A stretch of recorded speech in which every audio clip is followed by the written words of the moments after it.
In today's episode, I interviewed Schillek. She shares her journey to becoming an accidental CEO in the world of photography. She talks about the challenges she faced in transitioning from a traditional career path into running her own business, something that a lot of us can definitely relate to. Jan also talks about how she discovered her niche in the weirdo weddings and the importance of celebrating uniqueness and building a community. She shares memorable professional highlights, including being featured in a Sony's Facing Creativity and the lessons that she learned about herself and creativity through that experience. Jen is an amazing soul, a great photographer, and great community builder, and I can't wait for you to hear this interview with Jen. Welcome to the Accidental CEO podcast, where we bridge the gap between the creativity you love and the CEO mindset you need. I'm your host, Nada Salvatore, wedding photographer and business educator. Find full show notes and resources at accidentalceopod.com. Let's get into today's episode. Hello, everyone. Welcome back to the Accidental CEO podcast. Today, I have Jen Schillek with me. We are going to talk about all kinds of fun things. I'm so sad for you that you cannot see her hair right now because it's just amazing. She has a bright pink hair color that I just love it.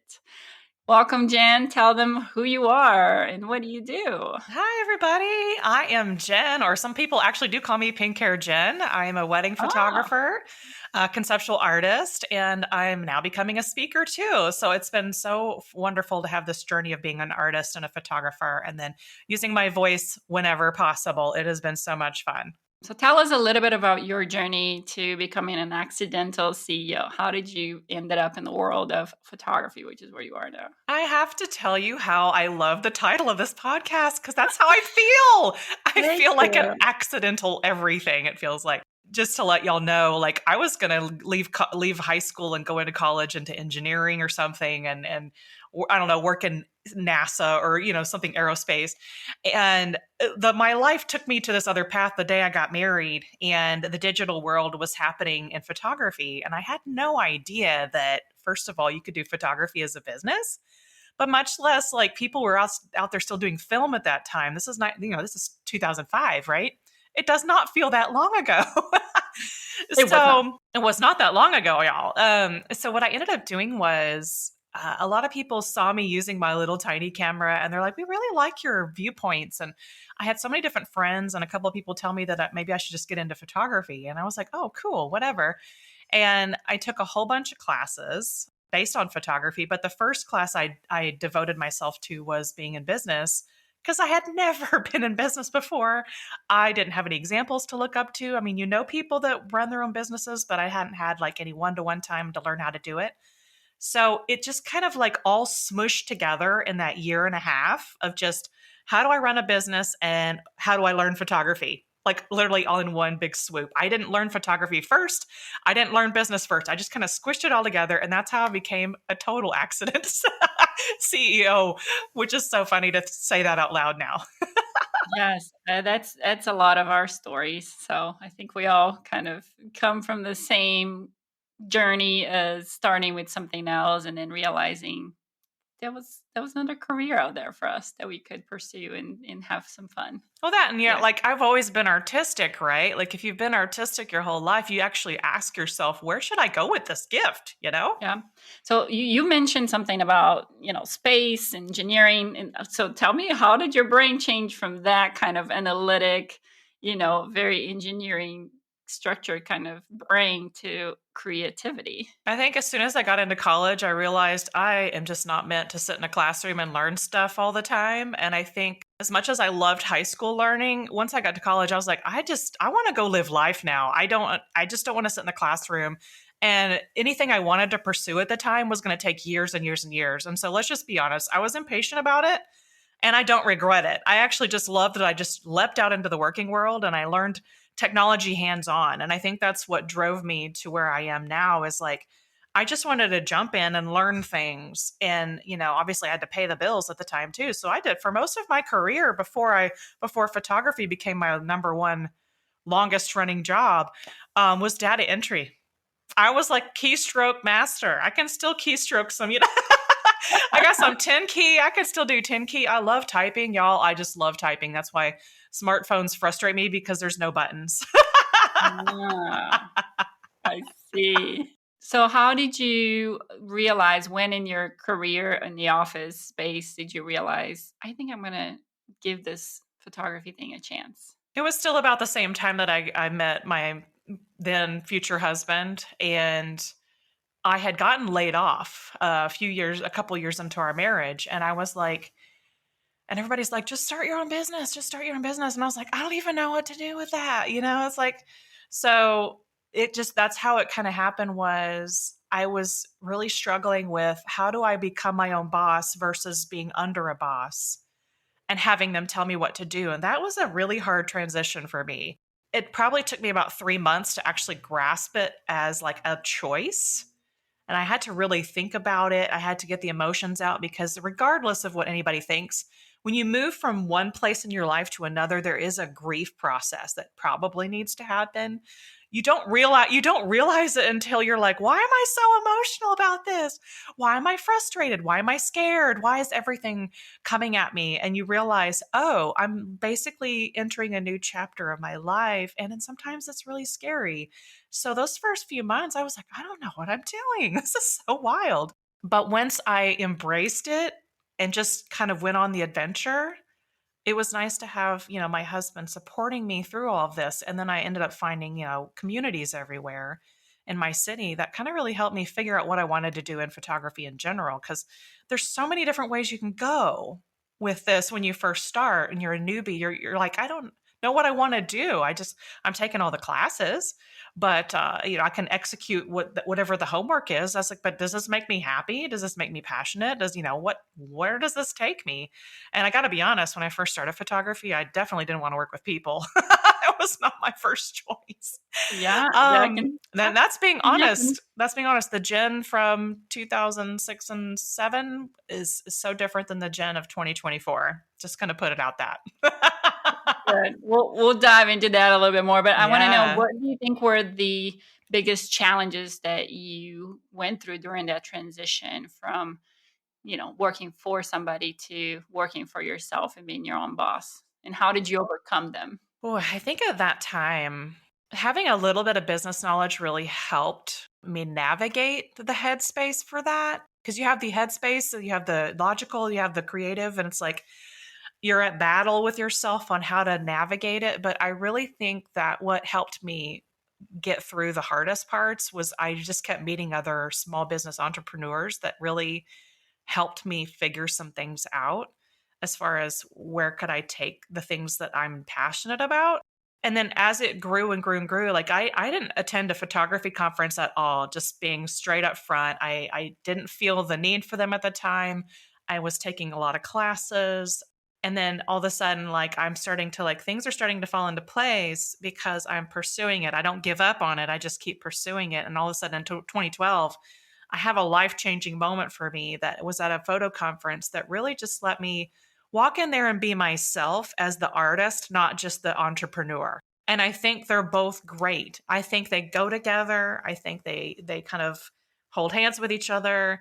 And I hadn't met anybody like that who married both of them together. And I think that's what kind of took me to my next level as a business owner was embracing all of who I am as an artist and an entrepreneur. And so, yeah, 2012 was one of those things where I just kind of like, instead of doing what everybody else was doing, I was starting to figure out, oh, I can do things this way, or I can express myself this way, or I can do, there's so many different ways you can approach what we're doing here as, artists and photographers and business owners. So, yeah, so that's like the first little few years of my life in that business was like, oh, let's just do all the things, take all the things, say yes to everything.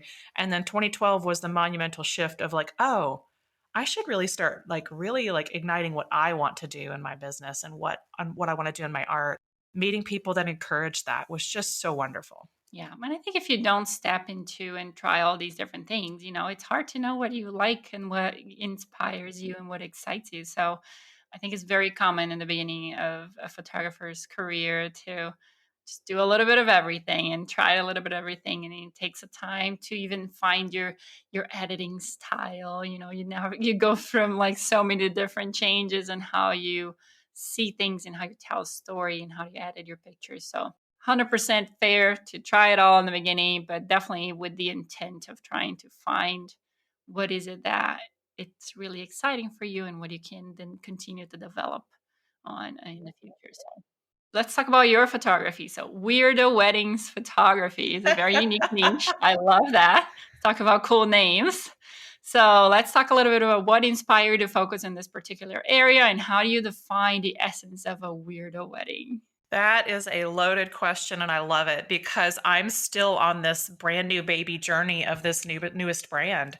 And I told y'all I was into everything at the beginning, right? Well, I'm sure a lot of photographers, if you've been in it for a while, you've had several changes in your business. You have several things that you start to say no to, things you start to say yes to more. But to be honest, this newest brand is after all of that. Okay. When the world shut down in 2020, we had a lot of time to like do some soul searching. A majority of us either had to go to work as an essential worker, which was my husband, or me as a stay at home mom at that time, potty training my kid. Gotta be honest, because like that was our life for minimum 3 to 4 months. I didn't know what I was going to do with my life. I didn't know what I was going to do with my business. I couldn't go meet people. I couldn't, people were trying to do a workaround and do photo sessions and creative ways. But that never set right with me. I was like, no, I don't want to do what everybody else is doing, but what should I be doing? What could I be doing that would take me to a more passionate place and just ignite everything that has been hiding inside of me for a really long time? And so, with the guidance of a lot of Zoom calls and a lot of amazing business owners and photographers and people that I've met over my lifetime, and local people too, a lot of local people that I had met in the wedding industry really helped me kind of soul search on some things that I wanted to do. And then all of a sudden I talked about the people that I was serving. Cause you know that when when you start a business, they say, well, you need to tell people who you serve and what do they look like? And I'm just like, I don't know.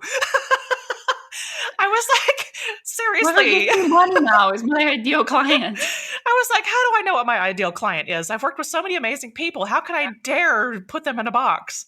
But sometimes what ends up happening, and sometimes we need this for ourselves, not to put labels on people, but just to talk about who we actually serve and what those people look and feel like. What are they interested in? Well, come to find out, for 13 years, I've already been working with very creative people that have thematic weddings and fun weddings and small weddings and elopements and all these other fun things that aren't what some people would call traditional style weddings.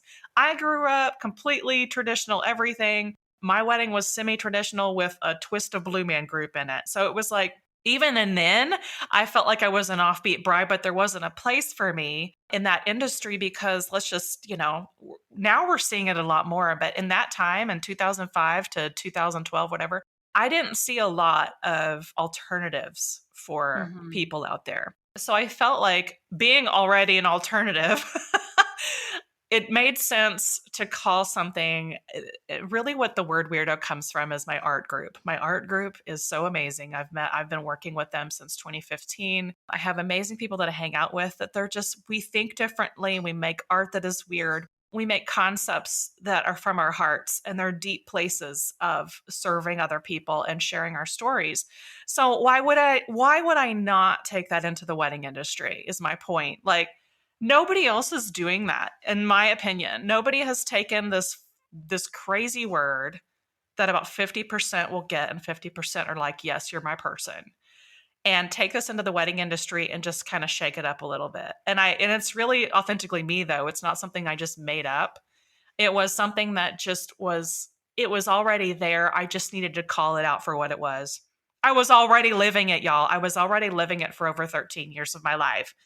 And all I did was give it a name. And I think that's kind of like what gave me the empowerment to move forward in that new brand in August of 2020. So what would a couple think like or to feel like they belong to that category? Describe to us some of your clients, some of the things that you've seen, where clients like identify with that title. You know what's so great is that the more I talk about this, the more I feel like I can express what a weirdo wedding actually is. And a lot of people are going to think automatically overly thematic, overly dramatic in creation. But what I have found is a lot of us weirdos don't tell anybody that we feel weird or we're weirdos. We don't label ourselves publicly about things. There's a lot of people that are just so introverted, they will never tell you anything about themselves. That's a weirdo too. So there's internal weirdos and there's external weirdos that we consider. That's our first thing when we say somebody looks like a weirdo is we say we go by physical appearance a lot of times first, right? And sometimes if somebody's giving you a weird vibe, you can call them a weirdo too. But what I'm doing is I'm flipping this. I'm flipping this to a more positive attraction kind of a thing. Like weirdo should a lot of us need to embrace our inner weirdness anyway. Like whatever we feel is weird about us, I guarantee there's somebody somewhere else that feels just as weird as you, and we can all be weird together. That's kind of like where we're at.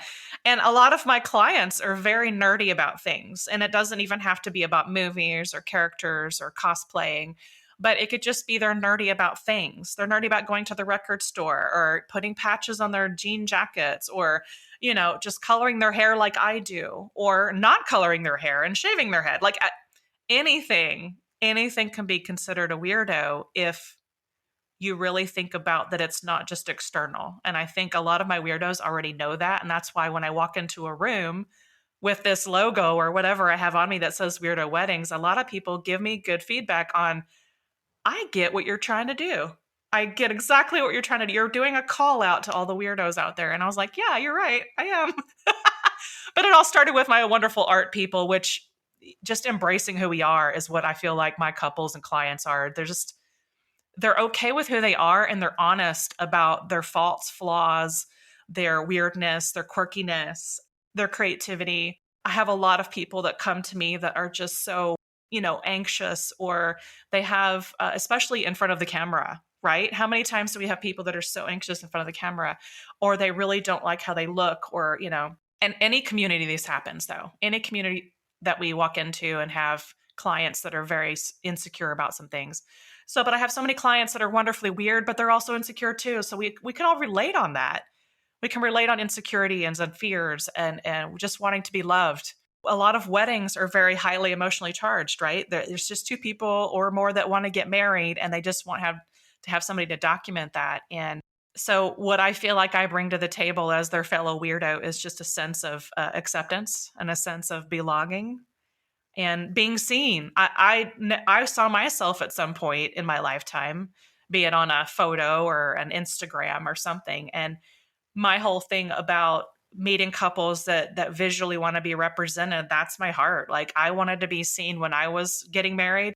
And now I want all of my couples and people to feel like they're seen. Even if it's never seen on social media, they're seen with me. Like I look at them and I see them.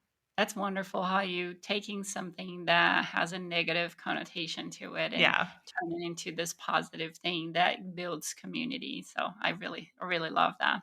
So your work has not only provided some visibility and inclusion, but also celebrated the uniqueness of each couple. Can you share a story of maybe one of your couples that stands out to you from a photography career that you help embody this concept of and the mission of your business? Well, I can actually do one better than that. I actually have not just a couple, but I have a whole venue that Yeah. I have linked arms with that we both started at the same exact time, and we're both very unique on our perspectives and what we're trying to share with the world. And so I started working with Lizzie and Chris at Lizzie Gator up in Pilot Point, Texas, and they built a chapel. Like some of us were building businesses or reconstructing businesses at the time. They built a full on chapel artistic representation of what they wanted to give the world. And I thought that was amazing because it's a physical representation of their quirkiness and what they want to help couples with, right? So once I linked arms with a venue and kind of like really found other people that were trying to do the same thing as me, the visibility kind of was like part of the process to be taken seriously. And I'm not going to be like all sunshine and rainbows about that, because a lot of times people will look at you in the wedding industry and say, well, if you don't have this resume, then you're not really a business owner or you're not really who you say you are. part of our mission was to be visible because we needed to know, first of all, our community was here to see us. And second of all, the wedding industry needed to know we existed too. And we had to kind of like sort of build a resume out of that. So that's kind of like a little backstory on one of the hardest things that we've ever done to get something off the ground is link arms with other people to help them do the same exact thing. So like, it's not even just our couples, it's our other wedding vendors and our wedding pros in the world that we've been linking arms with to let them know, like, hey, we're here to serve. This is who we serve. This is the business that we want to run. And please take us seriously because we're here to do a job as well. We're not just on the outskirts. And we know we can't be everywhere all at once, but we can step up and do our part. And that's kind of like one of the most powerful things I've ever done too, besides starting a new brand, was linking arms with people who are trying to do the same exact thing. And I know a lot of my couples are doing the same exact thing. Like they want to get married, they want to embrace who they are. And hopefully they find other people in the wedding industry and beyond that embrace them as who they are and their future, in anything they want to do in their future. Yeah, definitely building a community to support, the clients that you serve. That's great. Today's episode is sponsored by Accidental CEO. Hello there, my CEOs. I'm Nada Salvatore, founder of Accidental CEO, an education and coaching platform where we believe every surprise in your career is a step towards greatness. Whether you found yourself unexpectedly in charge or you're actively seeking to climb the leadership ladder, we are here to guide you.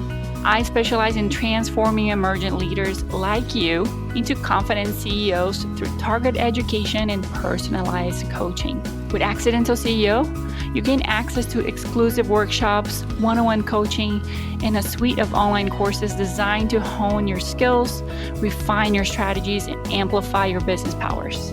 My approach is tailored to fit your unique journey. I understand the twists and turns of becoming a CEO, especially when it's unexpected. That's why my programs are flexible, comprehensive, and driven by real-world success experiences. Don't just take the lead, master it.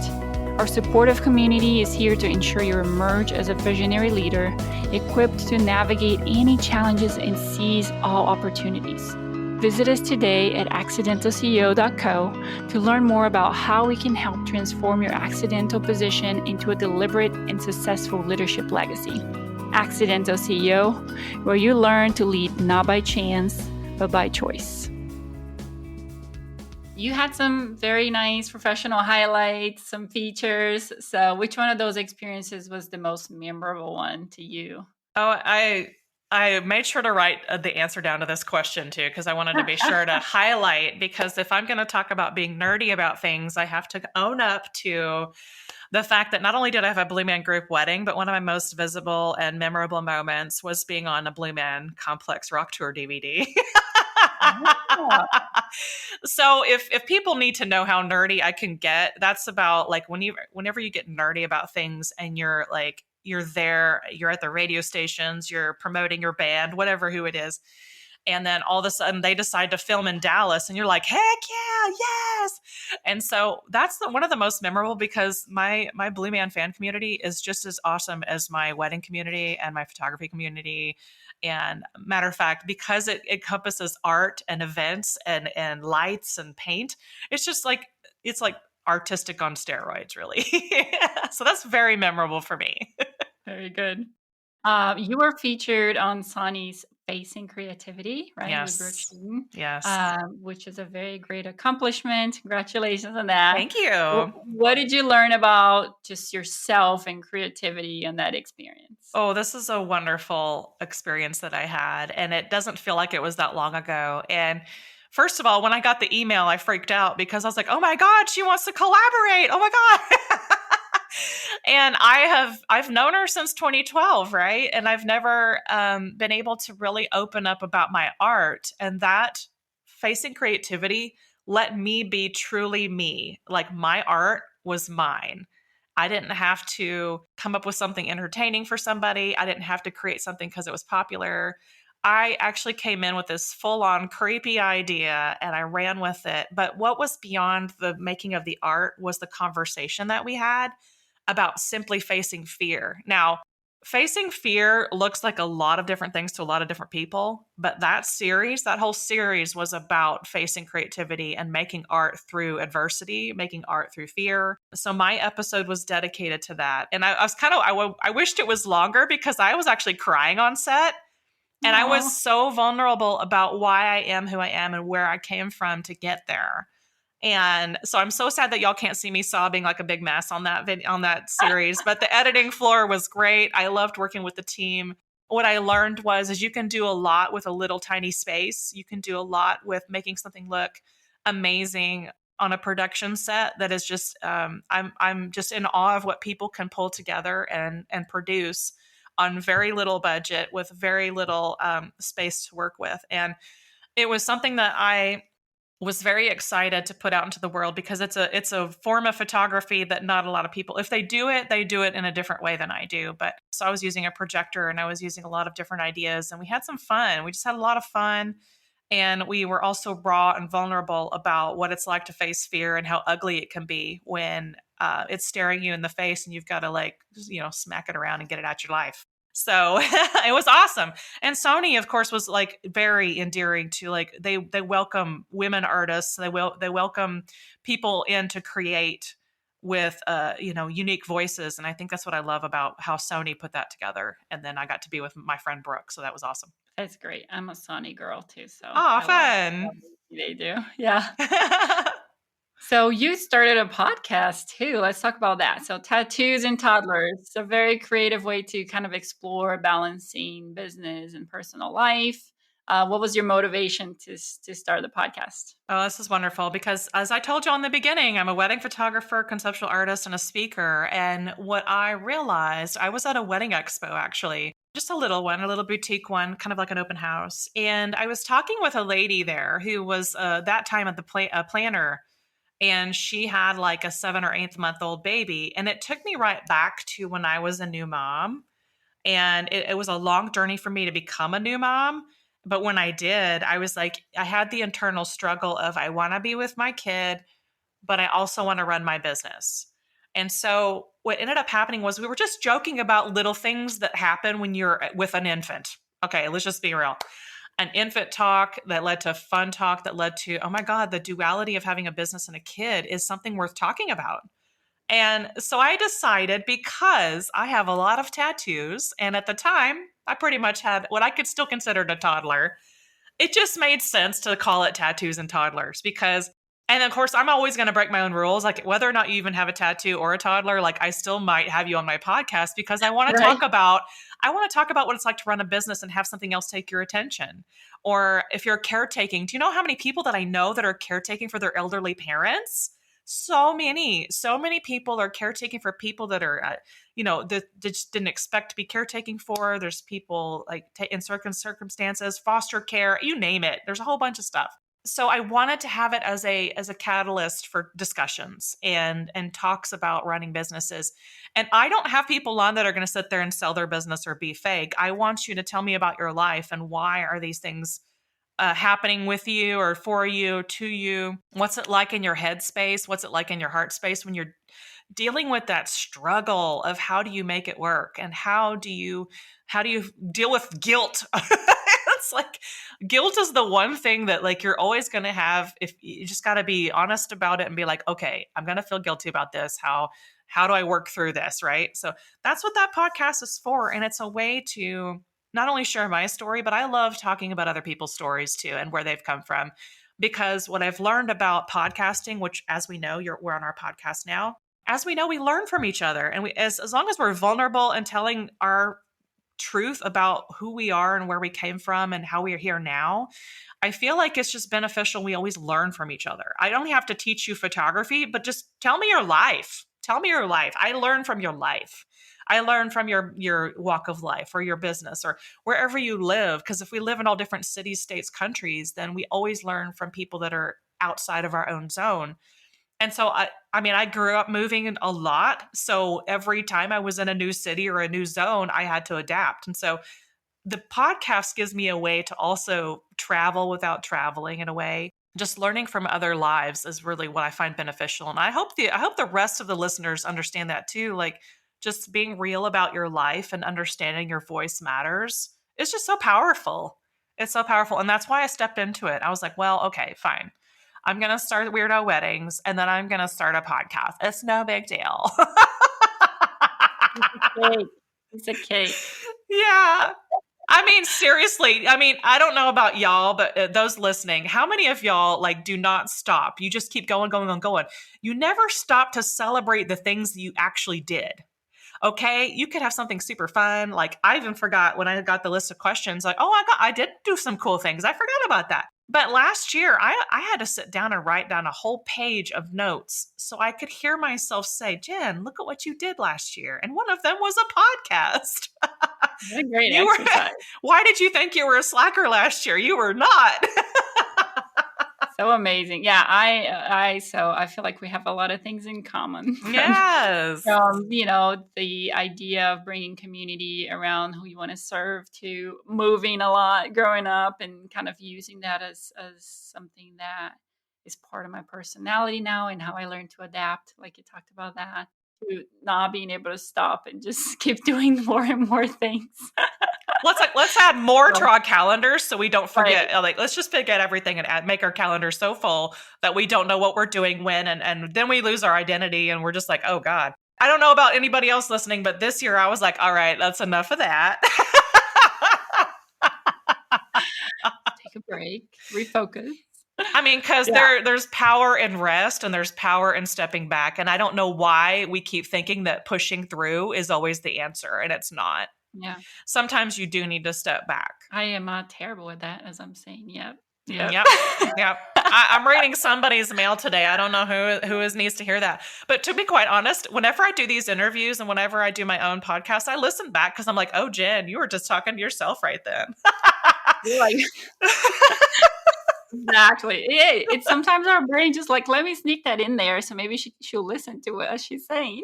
Yeah. Right? I'm just like, okay, well, let me just talk to myself right now. And sometimes I show up and I'll just talk to I'll have, this is the artistic part.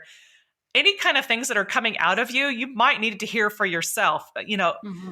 It doesn't matter how many reels you make or how many TikToks you make or how many other things that you make. What are the things that you actually need to hear for yourself instead of just like blabbing to everybody else? You know what? I got to be really honest. I wrote a note before I got on here saying, I was going to talk about something in wedding planning burnout because I'm a photographer, but planning anything, I'm like, okay, I'm done. Like I'll just do 2 things and I'm done. But I was just thinking about, wow, how many times have I gotten burned out because I didn't make the choice to take a step back and like actually assess where I was. And so I didn't get burned out. Yeah. I think that it's very common as you own your own business too. There's so many hats you have to wear and so many things you have to think about and so many things you have to learn about and plan. So very, very common to get burnout. And again, that's why I started the Accidental CEO podcast. It's been a really fun journey for me so far, even though I'm still in the beginning of this. Like just taking the time is forcing me to sit down and take the time to think about things and learn about things that I would otherwise not take the time to do because I would just be working right now instead of talking to you and learning about all these amazing things that you do and how you can help others. So I was going to say that's another reason why we do podcasts is because it does take us out of our normal routine and we get to learn more about each other, but we're also guiding conversation and just having good conversation. I love that. Did you have any particular like inspiring story that came along on your podcast that you can share with us? I started season 2 and I've had one where I love my guest. People are starting to like message me with their guest ideas. Okay. So I'm like, okay, I'll check this person out. Okay. Well, my friend, I forget what state she lives in, but she sent me over to this person called Lindy. And Lindy makes art boxes specifically for mental health things that people struggle with. Like we're talking like hard stuff. I don't need to go into all of them, but when I went to her website or their website, everything you could think of, I'm talking about the anxiety and depression to other hard things. I'm just going to say hard things because I don't need to say all of them, but the really difficult things that we go through that we maybe don't know how to handle.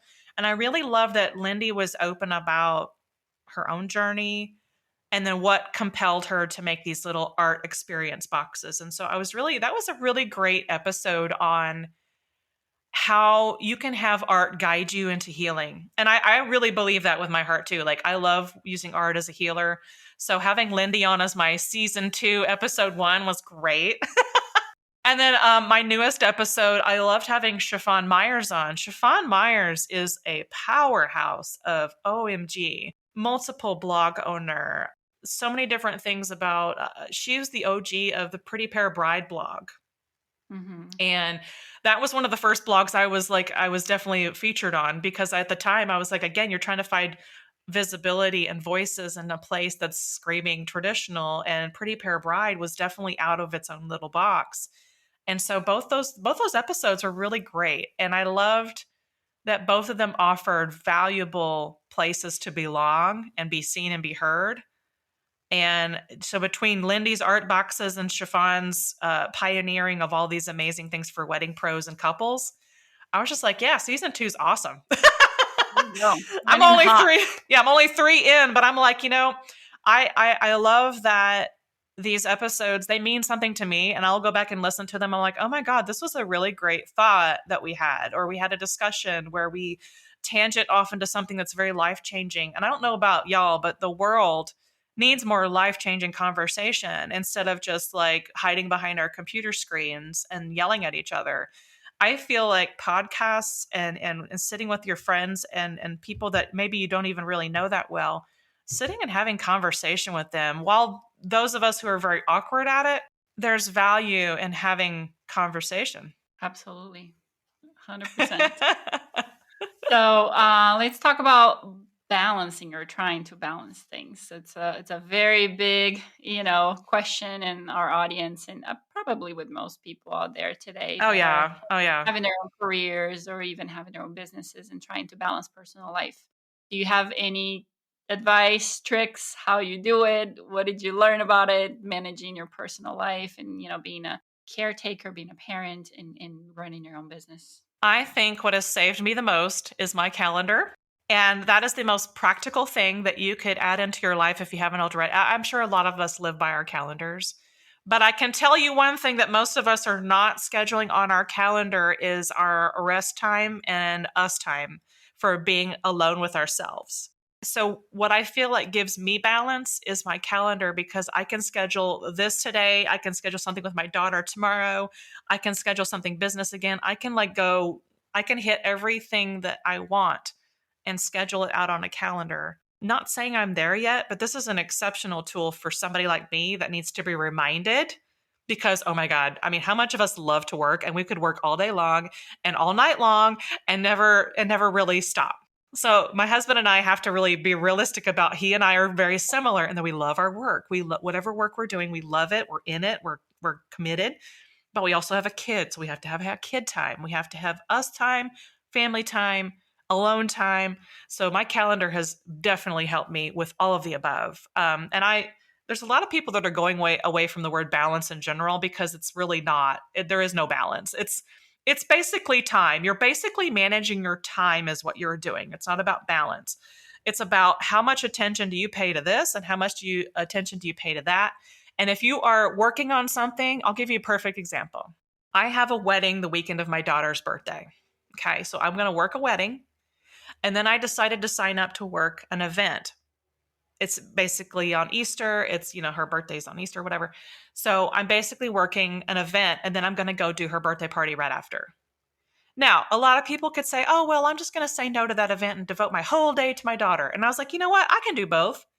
An event versus a wedding is 2 totally different things. An event means I show up, I document the event, I give them their awesome photos, and then I just head to my daughter's party, which I'm already planning, because if I have a plan now, then all I have to do is show up. Okay. So it's like, that's the perfect example of how I weave in my business and my family life just on one weekend. It just happens to be one of the busiest weekends of my life, which means I have to also factor in alone time, because if y'all work events and weddings, we have the event hangover. And so afterwards, you're completely depleted of your emotion, your body, your energy is just like, you tend to yell at people more when you're, You tend to get irritated a little bit quicker when you're tired and feeling a little depleted. So knowing that ahead of time that you're going to have a crazy weekend, schedule in, and I'm talking put it in bold capital letters, take the day off. So that's kind of one thing that I'm planning on doing is just I'm going to like, okay, this needs to be done, this needs to be done. Family time, day off. Good. Yeah, I think it's more likely to happen if it is on your schedule, that's for sure. And you have to remember, you have to remember to take the time off and then not just have your calendar scream at you and you ignore it like your snooze button. That's right. So, looking back at your career and the evolution of your brand, what is an advice that you give to a photographer or a new entrepreneur who are trying to find their niche and their voice on such a saturated market? Oh, it's getting more difficult, to be honest. It's getting a little bit more difficult. So I'm going to lead you with the truth first. I feel like it's getting a bit more difficult to stand out. However, I'm always going to tell anybody, no matter what field of service you're in, no matter what job you have, work on being authentically who you are. And that is what attracts the people that need to be in your life. Now, if you're attracting the wrong people, you need to work on that. You need to work on something within you. And if you don't take the time to deal with what's going on inside you, you're going to keep attracting the same things over and over again. However, if you do the work, like I have cried, I have gone to therapy and counseling, I'm still going to all of that. And I think being authentically you is the way to go. No matter what path you try to take, being who you are is where you stand out. And it doesn't mean that you're any less if you have 50 followers versus 500 million thousand. It honestly doesn't matter. The point is are you being true to you and are you being and doing the things that you feel you're called to do? And so I think you're going to leave life a lot more satisfied by living authentic than trying to fake it till you make it with everybody else, trying to go along with the flow. So that's going to be the one thing I'll leave y'all with is like anybody who's starting new, it's going to feel so saturated and it's going to feel overwhelming. But if you just quiet down the 5 million voices and get in line with what your voice is telling you, and then take the knowledge that you bring in, make your own way. Make your own way through this little wild world we have. So I've been asking everybody in the spirit of going from an accidental CEO into an intentional CEO, we have to learn from failures. It's just part of it being successful. It's just there. So what is one failure that happened to you that became a lesson learned that you can share with us? Well, this sounds really silly, but I've gone through 3 name changes. And one of them is because I was so artistic, I was unrecognizable. At the time I had pink hair though. So I think a good part of my failure, and I'm still going through this, by the way, it's like a good part of my failure is not just getting to the point of what I'm here to do and what my message is. And I've been dancing around it for a really long time, but now I'm getting more and more to the point. To me, it's like, oh yeah, I'm an artist, I'm a photographer. But now I'm learning how to describe what everything is. Like, just to give you an idea, like my first name was so artistic, right? My second name is Pink Light Images, which is a little better, but they still don't know what I do. And then I get into Weirdo Weddings. Okay, so now I'm Weirdo Weddings, right? I start Weirdo Weddings. Everybody thinks I'm a planner. Okay, crap. So guess what I did? I added on Weirdo Weddings Photography, and now nobody has any doubt as to what I do. Clear. Crystal clear. But believe it or not, that's what I consider a failure because I'm like, well, I think I'm doing it and I'm still not doing it. And I'm just like, get it out. And so finally, once I added the photography, because I'll be honest, y'all, I hate typing photography. I hate writing it. I don't want to say it half the time, but that's what I do. But when the more people that called me a planner, the more I was like, no, I got to stop this. And then, again, all of my logos are fun and artistic. Nobody still could read it. Like, it's a fun logo, but I'm like, nobody knows what I do still. And I'm like 2 years into Weirdo Weddings. I'm like, okay, this is not cool. Jen, you should know better. So just because you're niching down does not always make it easier. But I would say make it as simple as possible to let people know what you're doing. That's great advice.